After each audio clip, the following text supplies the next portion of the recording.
How's it going, Jeff? Good, how are you? What you got the gun for? Why I got the gun? What you got the gun for? Because I'm authorized. Alright, well, I'm authorized to Get down on the ground. Get on the ground. Get down on the ground. You're gonna have to shoot me, man.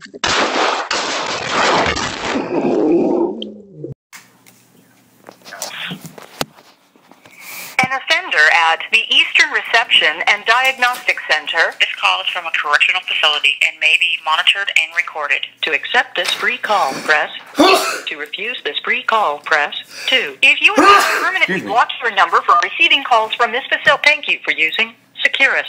You may start the conversation now. Get your mowing done? Hey, yeah, I sure did, man. Absolutely. And how are you doing this afternoon, sir? I get to go outside. It's a beautiful day here. Yeah, it is turning off beautiful, man. Yeah, they've got the water on, but it's awful funky. Yeah, I know. I know the prison water and prison food is scary to me. Yeah, just wait let's pray you never have to eat it. Yeah, amen. Amen to that. Amen. You know. Yeah, it's no fun being an illegal alien, that's for sure. Hey, you know, somebody told me something the other day. You mentioned illegal alien. It's the reason I thought of it is the only people that are free in this country are like illegal immigrants. They don't have to have no dang ID. They drive around with no driver's license. They don't have to submit no taxes. I mean, they just pretty much be who they want to be and do what they want to do. And they ain't got nothing to worry about. It's like, I never thought about it like that, but like they're the only true people, the people that are plugged into the system. We're the ones that got to sign up for Obamacare and, you know, we got to pay property tax and we never own anything and we got to get our cars inspected. I mean, I never thought about it like that, you know. Well, you know, Dennis, Rudy, what they've done, Rudy, is Mexico's always had this idea of taking, they call it Otsland or something like that, of taking back over, you know, I think parts of Texas, New Mexico, Arizona, parts of Colorado, and California. And they've done that. Yeah, I know. Hey, yeah, you're right. I got a quick question for you before it escapes my mind and I forget. There is a group called the Idaho Political Prisoner Foundation, and I'm going to try to print some stuff up and send it to you. My wife is the one who told me about it. But supposedly they're going to be like a non-profit organization. They're not 501c3 yet, or 501c4. I forget the exact name. I'm not in front of the computer. But their goal is some sort of charity mission to like bring awareness to political prisoners. I think the Bundys have already been approved to be on the list. But I think a representative can submit a political prisoner on the outside, but I think it implies that I've got to have your permission to submit your name, like, you know, and they'll mail you some stuff and they'll try to get in contact with you, and then it becomes between you and that organization. But if they're on the up and up, and Jeff, I've seen so much corruption from so many different organizations, I'm not saying 100% sure they are on the up and up, but it's possible. And the guy seems like a decent guy. He made a video and put his name out there, so he's not afraid to show his face. So if you like, I would like to submit your name at some point, and then... by all means. Okay, very good, very good. That's what I needed. I mean, yep. I got all, you know what, whatever it takes. You know?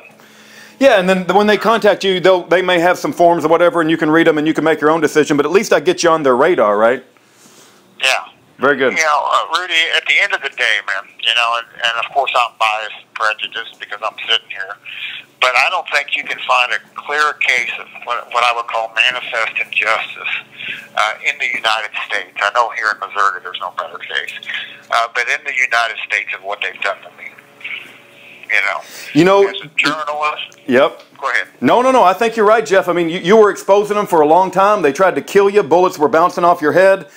They fired the cop because he didn't kill you. So you've been in prison, I think, 6 years now. The only... No, 4.5. Oh, 4.5. Okay, 4.5 years. So they absolutely tried to murder you, and like you said, you were exposing them. I'll say the only other case that I would say is even in the same ballpark as yours, and they didn't try to kill him, but they killed his son.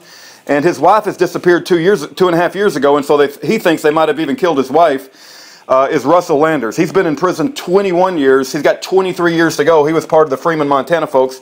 I probably need to send some information. No, but, I was familiar with them. Oh, okay, when all was going on. Gotcha. Oh, okay, gotcha. Yeah, I can remember that, you know, and they were right. Yeah, it's horrific, man. What's happened to you and him, and it's just, where are the people that are angry about? Because if we don't stand up for you guys, I mean, they're going to do it to anybody they want to do it to, and we're losing our country right before our eyes, and our children are going to be raised up in absolute debauchery and tyranny. And I didn't mean to interrupt you, Jeff, but I just wanted to bring up, because the only person I can think of that comes in your ballpark, you know, just absolute murder, they tried to murder, is Russell. They didn't try to murder him, but he did say they murdered his son. Well, yeah. I mean, oh, Randy Weaver. Yeah. I mean, Yeah, oh yeah, Vicky Weaver. They killed Vicky Weaver and his son too. Absolutely, yeah. Yeah. But at the end of the day, you know, I mean, Jerry Spence is who got Randy Weaver off. Yeah. He ain't never lost a case, right? He's that cowboy lawyer that, like, he's like walks on water when it comes to lawyers. He never lost a case. You talked to his assistant. You know, we called Jerry Spence, Jeffrey. I'm so sorry for but I just want to let you know we did call his assistant and talk to representatives, and they won't take cases post conviction. You know, once you've been convicted, they'll give some advice, but you got to have a ton of money for them to really do anything. Yeah. He wrote a book called "How to Argue and Win Every Time." Yeah. And you know, I read that, and it's probably the second best book I ever read, other than the Bible. Yeah. Wow. That's a strong recommendation. I'm an avid reader. I'm gonna go get it. Yeah. Yeah. How to Argue and Win Every Time. Wow. You know, and he's got a country school of law or something like that. If you go on his website and see about that. Yep. But where he's training lawyers, you know, and see, you know, I mean, I don't know if they got a directory, you know, who he's, you know, went to Jerry Spence School. Yeah, I've called him. I've talked to a representative, because I remember calling him for Schaefer, and they said he's already convicted and there's not much they can do. But he's getting pretty old too, right? I mean, that's the problem. He's real old. He's got to be. I haven't. You know, he used to be on TV all the time, and I haven't seen him probably in a decade. Yeah. You know what I mean? Yeah.